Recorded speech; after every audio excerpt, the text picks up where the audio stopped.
Բարի երեկո, այսօր ուրբաթ, իսկ ուրբաթ գիտեք, երկրի հարցածրագրում արվեստի գրականության մշակույթի օր է, այսօր խոսելու ենք կինոյի մասին։ Լավ ու վատ կինո, կինոյի ներկայություն մեր իրականության մեջ, կինոյի նշանակություն, դերակատարություն, ազդեցություն։ Իսկ առիթն այն է, որ մեր այսօրվա հյուրի ծննդյան տարեդարձն է։ Սա երկրի հարցածրագիրն է, ես այսօր զրուցելու եմ Հայաստանի ժողովրդական արտիստ, Հայաստանի կինոգործիչների միության նախագահ Ռուբեն Գևորգյանցի հետ։ Բարի երեկո։ Նոյեմբեր 30 Ռուբեն Գևորգյանց, տարիքը ասենք, թե պետք չի։ Կարելի է ասել, ես չեմ ամանչում։ Հա, Ռուբեն Գևորգյանցն արդեն 70 տարեկան։ Կարող եք ասել 40 պլյուս 30։ 40 պլյուս 30, այդպես ասենք, շնորհավորում եմ ձեր 40 պլյուս 30-ը։ Պարոն Գևորգյանց, ամեն մի ծննդյան տարեդարձ, հատկապես հոբելյանական, կարծես մի առիթ է, մի պահ կանգնելու, մի շունչ քաշելու, մի հատ հետև նայելու, անցած ճանապարհ, հանրագումարի բերելու, ինչու ոչ ինքնագնահատելու, արժևորելու, իմաստավորելու եւ շարունակելու։ Հիմա եթե այս համատեքստում մոտենանք, որտեղից է գալիս Ռուբեն Գևորգյանցը, ովքեր են եղել նախնիները, ծնողները, ինչ ընտանիքում մթնոլորտում, միջավայրում է հասակ առել, մեծացել եւ ինչպես է գնացել դեպի կինո։ Բավականին ծանոթ հարց է, ասեմ ձեզ, եւ ես այդ հարցին իհարկե շատ հեշտությամբ կպատասխանեմ։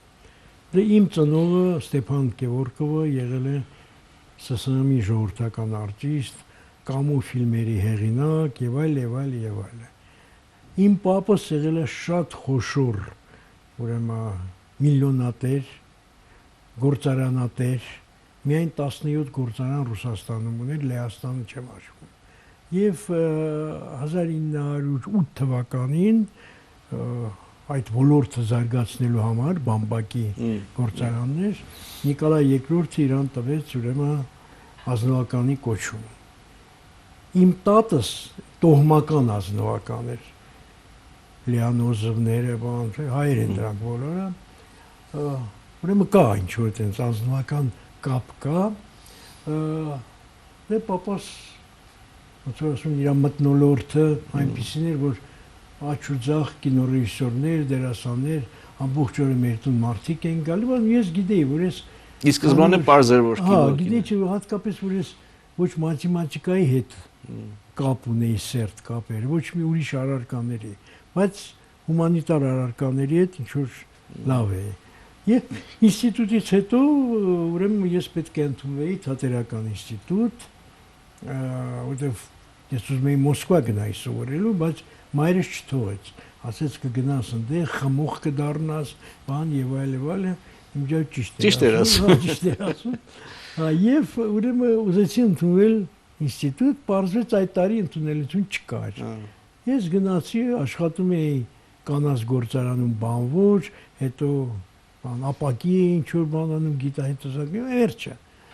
Իսկ հետո ընդունեցի, շատ լավ էր, որ այդ տարի չեղավ, Վարդան Աջեմյանի մոտ։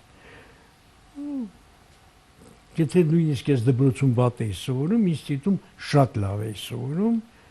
եւ բոլորը ասում են, որ ես պետք է դառնամ դերասան, որովհետեւ համարյա բոլոր ուրիշ ուսանողների մոտ ես խաղում էի։ Բայց դիպլոմս արեցի կինոյում, առաջին ֆիլմս Ներսեսյան Ճեմարանի սաների մասին էր, եւ դրանից հետո տենց գնաց։ Իհարկե, շատ խոչընդոտներ կային, դժվար էր, որտեղ կար քիչ աշխատանք կար, շատ նախանց կար,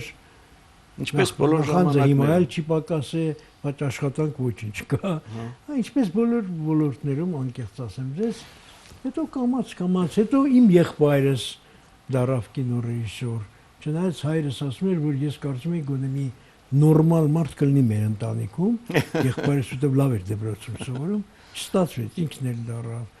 Հետո իր տղան գնաց կինոօպերատոր դառավ, հետո իմ երկու տղաները Գերդաստանային է ձեր։ Հիմա թորս է, էլի կինոռեժիսոր է ինքը։ Սենց գնում է։ Այդ ժամանակահատվածը, որում դուք ստեղծագործեցիք, լավ ժամանակներ էին կինոյի համար։ Ես նկատի ունեմ արդեն մինչև 88 շարժում, Արցախյան ազատամարտ, դրանք ստեղծագործողի համար լավ նյութ էին վավերագրության համար հատկապես։ Ես ձեզ ընդհանրապես ասեմ, որ իմ ժամանակաշրջանը, այսինքն սկսած 60-ականից 70-ական թվականից, երբ որ ինչ որ միտեղ կոդրվեց այդ սովետական ստանդարտները եւ կինոն դառավ դոկումենտալ կինո, վավերագրականը ավելի մարդամոտ, իհարկե հետաքրքիր էր արդեն աշխատելը։ Իսկ հետագայում, երբ որ շարժումը սկսվեց, դե մեր ստուդիան, ես այն ժամանակ արդեն այն ժամանակվանից գեղարվեստական ղեկավարն էի ստուդիայի եւ մենք չնայած մեծ ճնշումներ կային, բայց ուղարկում էինք օպերատորներին, որ միտինգները նկարեն եւ այլն, ինտերվյուներ էինք վեստում հիմիկվա քաղաքական գործիչներից այն ժամանակ երիտասարդ, անփորձ, դեղնակատուծման, ասենց, բայց հետաքրքիր էր իհարկե։ Գիտեք ինչ, քանի որ պատերազմը սկսված էր արդեն, եւ ես չէի կարող որպես ղեկավար ստուդիայի մարդկանց ուղարկեի պատերազմ, ես հայտարարեցի, որ ով ուզում է կարող է գնալ։ Մենք ամեն ինչ կսպասարկենք։ Ժապավեն դե այն ժամանակ վիդեո չկար համարյա եւ շատ թանկ էր։ Ժապավեն, տեղանք եւ այլը, ես դիմեցի մի քանի անգամ Վազգեն Մանուկյանին, իրանք թուղթ տվեցին հատուկ, որ մեզ այնտեղ նորմալ նայեն, հետո Վազգեն Սարգսյանն էլ օգնեց եւ այլն, բայց քանի որ ես ինքս ուղակի հետո պատերազմի մասնակից էի ուրիշ ոլորտում, ես ինքս չէի մասնակցում նկարահանումների, բայց մեր ստուդիան բավականին մեծ նյութեր հավաքեց պատերազմից եւ մինչեւ այսօր ես տեսնում եմ բազմաթիվ հաղորդումների մեջ եւ այլն այդ նյութերը օգտագործվում են։ Հետո կային շատ օպերատորներ, որ անձնական գնացին, Շավարժ Վարդանյան եւ ահագին նյութեր նկարահանվեց։ Վավերագրական կինոն սուտ չի սիրում, սուտ չի հանդուրժում, բայց պատերազմական թեման նաև տաբուներ ունի ենթադրում ենք։ Այս պարագայում այս երկուսը ինչպես էին համատեղվում եւ արդյոք հնարավոր էր վավերագրական կինոյով բերել էկրան այն, ինչ իրականում գոյություն ունի։ Հետաքրքիր հարց է, որովհետեւ մենք վերջերս դե անդադ նկարում ենք սահմանամերձ գյուղ, մեր զինվորները եւ այլն, եւ փորձում ենք այնպես նկարել, որ դեմքերը չերևան։ Մենք նույնիսկ մի ֆիլմ ունենք նկարաշիր ուզում անունը ասեմ, որտեղ մի կոնտրակտնիկ է աշխատում, շատ լավ տղա է բան, ու փառքացու որ այդ ֆիլմը մենք հեռուստատեսությամբ չենք ցույց տվել, որովհետև դրանից անց մի 3 ամիս հետո ինքը ընկավ գերի։ Եվ քանի որ պարս հասարակ գյուղական շորերով էր, հետո իրան փոխել են։ Եթե իրանք իմանային, որ ինքը հենց այդ մարդն է, իրանք կսպանեին այնտեղ։ Պատերազմի ժամանակ, գիտեք ինչ, մենք չէինք մտածում այս բանի մասին։ Մենք միայն մտածում էինք նկարենք, ինչքան շատ, այնքան լավ։ Դեմքերն էլ էին երևում ամեն ինչ, որովհետև ոչ ոք չէր մտածում, թե հետո ոնց կլինի։ Եվ ես ձեզ ասեմ, որ իհարկե, ինչքան էլ մենք նյութ նկարած չլինենք, այն հերոսությունները,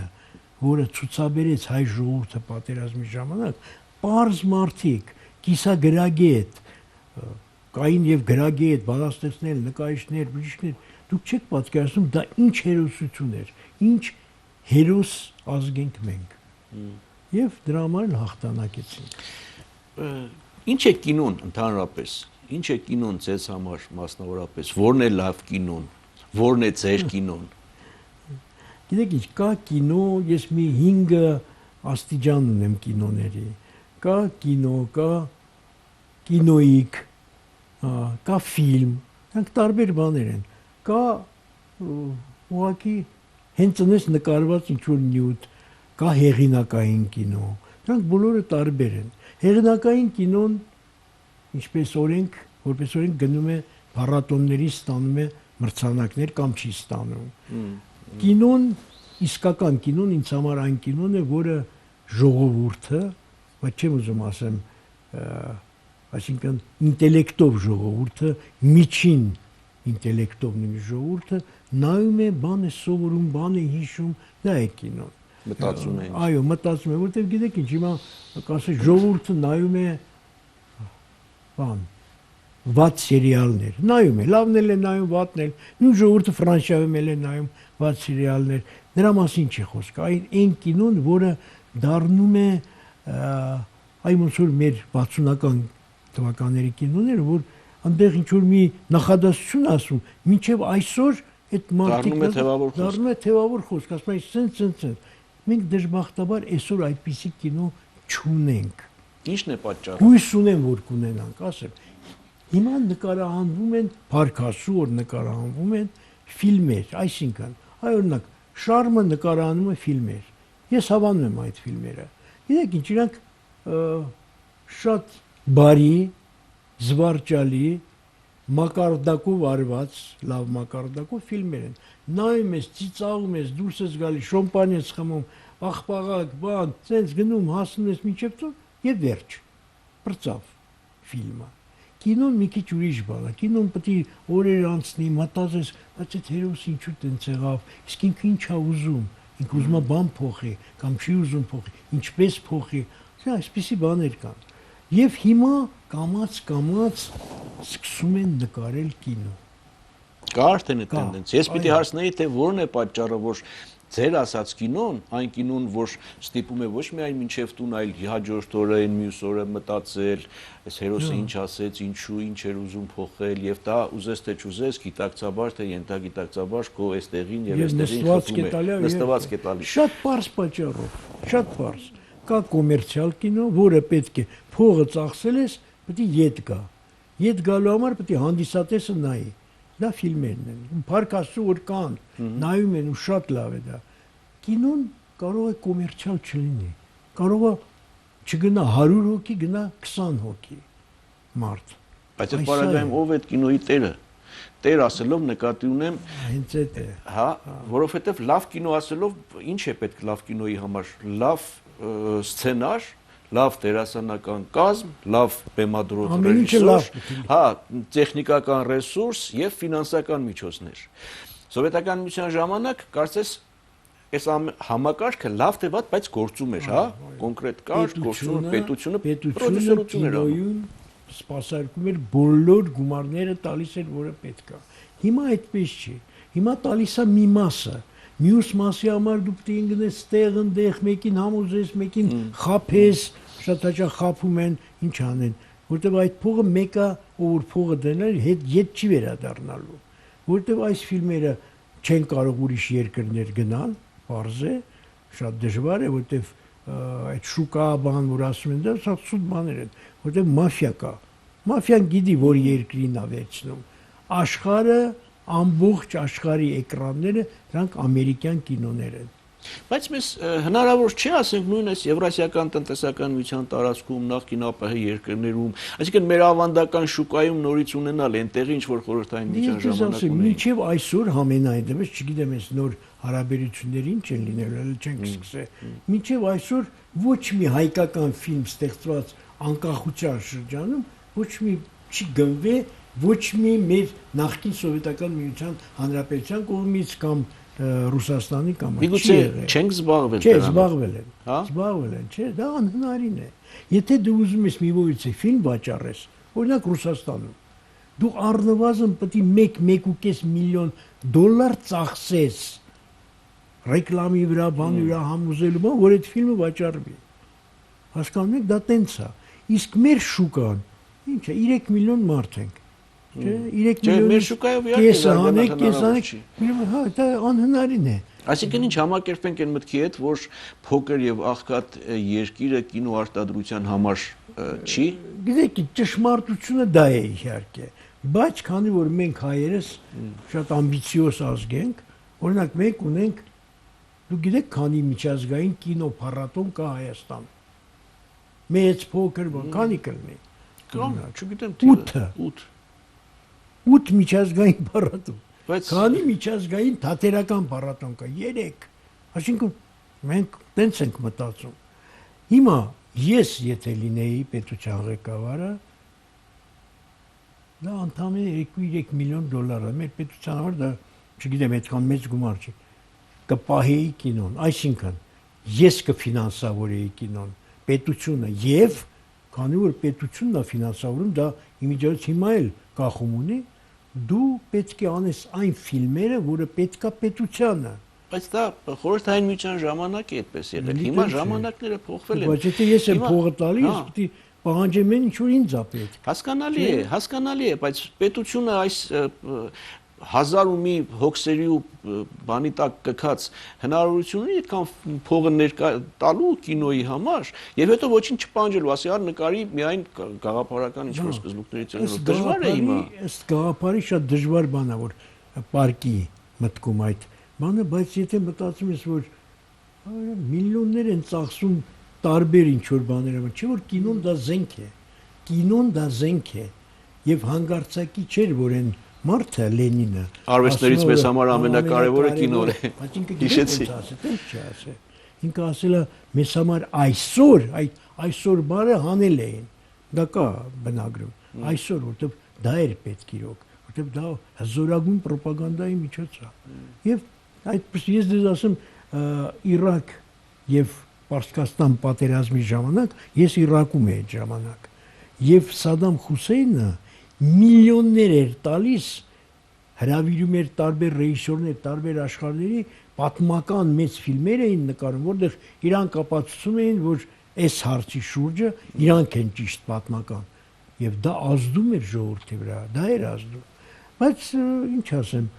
այսքան տարիների ընթացքում մի անգամ չի եղել,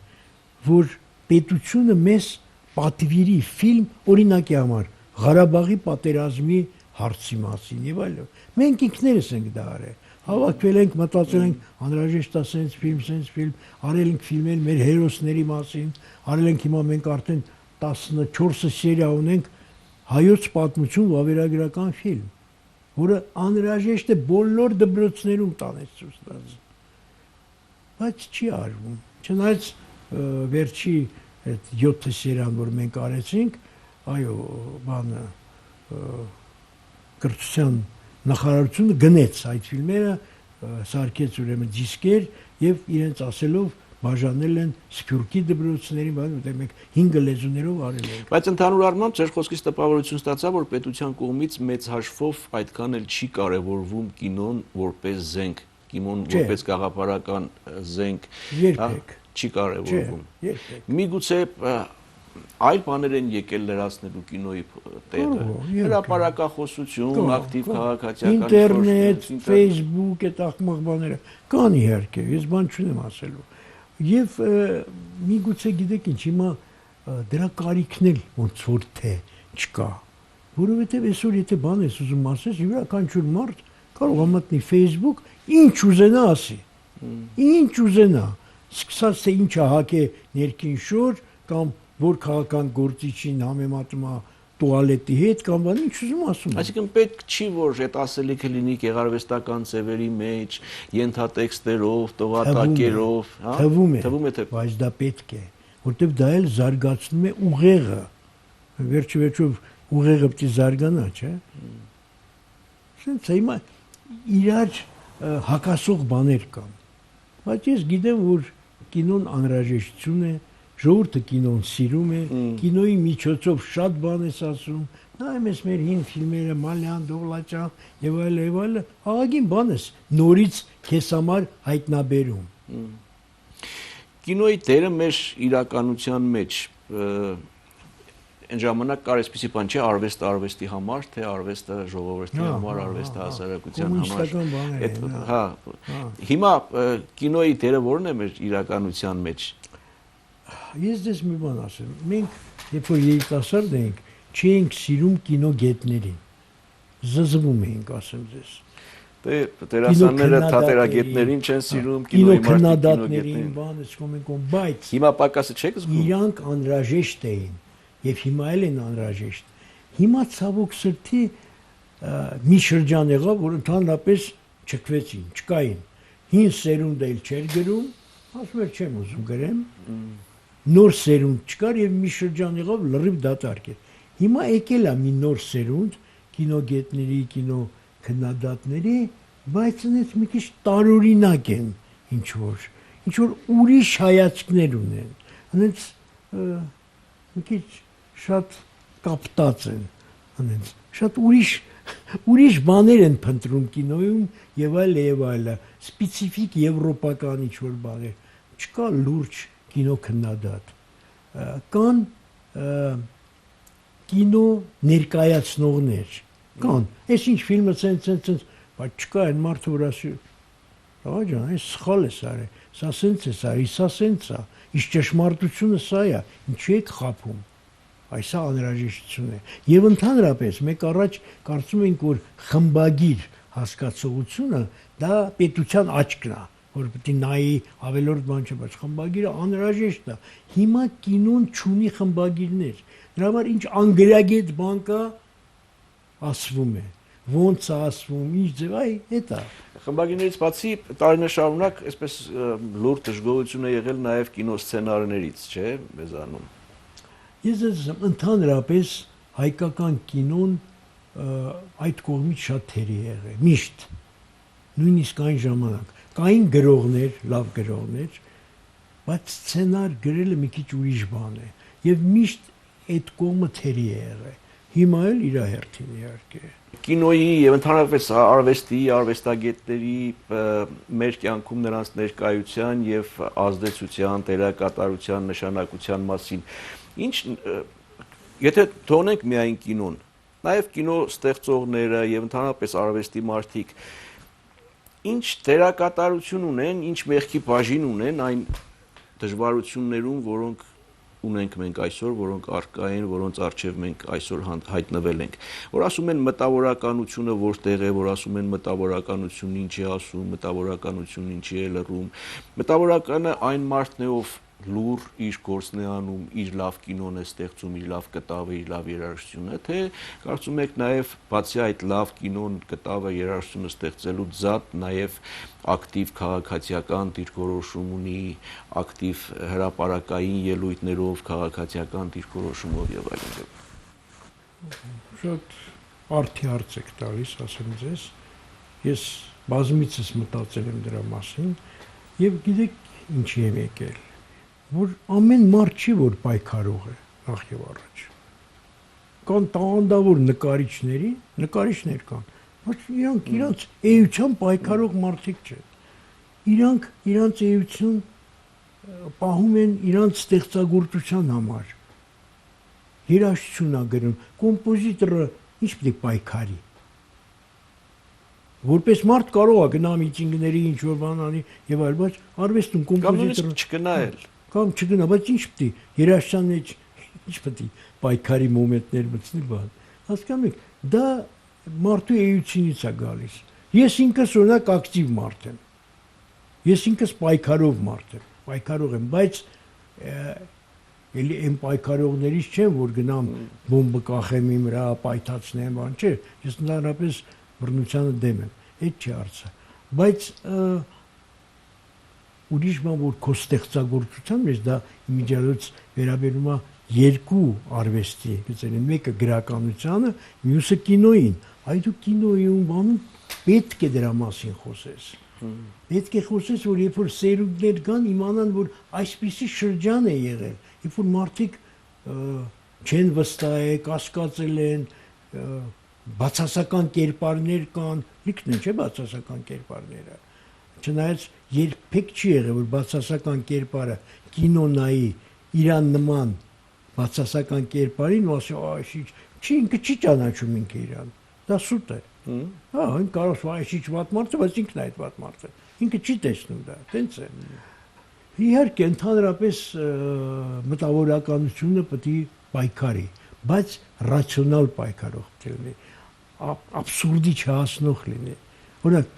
կա տեղ որ դու կարող ես սա ասել իսկ կա տեղ որ դու սրա մասին չպետք է ասես եթե կողքը թշնամիներ են դու չպետք է քո երկրի մասին վատ բաներ տարածես ու ասես լավ այդ պարագաներում չասենք իսկ ընդհանրապես այս տարիների ընթացքում հիմա արդեն այս անցած ճանապարհով փորձով վստահ եմ երբեմն դուք ինքներդ ձեր մեջ մտածում եք թե լավ մենք մեր մշակույթը հազարամյակների 2000 տարվա թատրոնը մեր այսը Ինչու չեն կարողանում նորմալ երկիր ունենալ, նորմալ մարդավայել կյանք ունենալ, ինչու չի հաջողվում մեզ այս ամեն ինչը։ Ինչն է պատճառը։ Լավ գիտեմ հայոց պատմությունը, ու այսինքն ավելի շուտ պատմության այդ փարոսները, դե մեջը փարոսների արանքում ոնց է եղել, ինչ ոչ ոք չգիտի։ Եվ չգիտեմ ես, մարդիկ օրինակի համար Արտաշես թագավորի ժամանակ ոնց են ապրել։ Մենք գիտենք, որ ինքը լավ թագավոր է եղել։ Էս արե, այն արե, էսա գրավ, էսա, բայց մարդիկ ոնց են ապրել, մենք չգիտենք։ Մենք ընդհանրապես բան չգիտենք։ Գոհ են եղել, դժգոհ են եղել, շատ թագավորներ եղել են, չտեսնված թագավորներ, բայց սպանվել են ժողովրդի կողմից։ Այսպես պատկերացնում։ Չգիտենք ոնց են ապրել։ Ես գիտեմ մենակ մի բան, որ մենք հազարամյակներ մեր ժողովուրդը ապրել է եւ ապրելու է։ Հայաստանը միշտ լինելու է, դա մեզնից անկախ է, մենք պետք է լինենք, մեր միսիան սա է, մենք դոնոր ազգ ենք, մենք գնում ենք ուրիշ երկրներ, տալիս ենք մեր արվեստը, ճարտարապետությունը, գիտությունը, զարգացնում ենք այդ երկրում, հետո 100 տարի հետո վերադառնում ենք, բանը տենց է, հայը միշտ տենց է եղել, միշտ զանգվածային մեծ քանակի մարդիկ գնացել են Հայաստանից, հետո նորից հետ են եկել, նորից վերածնվել են, մեր պատմությունը սա է։ Հիմա տեսեք, Տիգրան մեծը, չէ՞։ Մեր ազգի, մեր ամենահայտնի եւ հանճարեղ թագավորներից է եղել։ Էլ չեմ ասում, միջի հիմա մի հատ քանդակ չեն կարող դնել։ Հիմա մենք պահանջել ենք, որ հրապարակում Տիգրան մեծը դիտել։ Բայց իր կյանքը ինչ է եղել։ Երկու տղաները իրան դավաճանեցին, երկուսին էլ ինքը սպանեց։ Հետո Իրան, հետո այսինքն այսպիսի պատմություններից անցե Հայաստանը ինչու, որտեղ միշտ եղել է կամ Ռոմի ու Պարսկաստանի արանքում երկու հզորագույն Պարֆիայի ժամանակ կոչվում էր, հետո Բյուզանդիայի ու արաբական խալիֆատի արանքում, հիմա էլ ընկել ենք Ռուսաստան, Ամերիկա, Թուրքիայի արանքում։ Մենք մեղք չունենք։ Մենք պետք է հարմարվենք։ Հարմարվելու ժամանակ դու տարբեր բաներ ես մտածում։ Այդ տարբեր բաներ մտածելու ժամանակ ժողովուրդը պետք է դժգոհ լինի, տենց է։ Ամեն դեպքում լավատես եք։ Ես լավատես եմ, ես գիտեմ, որ շատ լավ է լինելու։ Այս լավ նոտայի վրա ավարտենք, մեկ անգամ էլ շնորհավորեմ։ Եվ ցանկանամ առողջություն, նոր լավ ֆիլմեր։ Շնորհակալություն։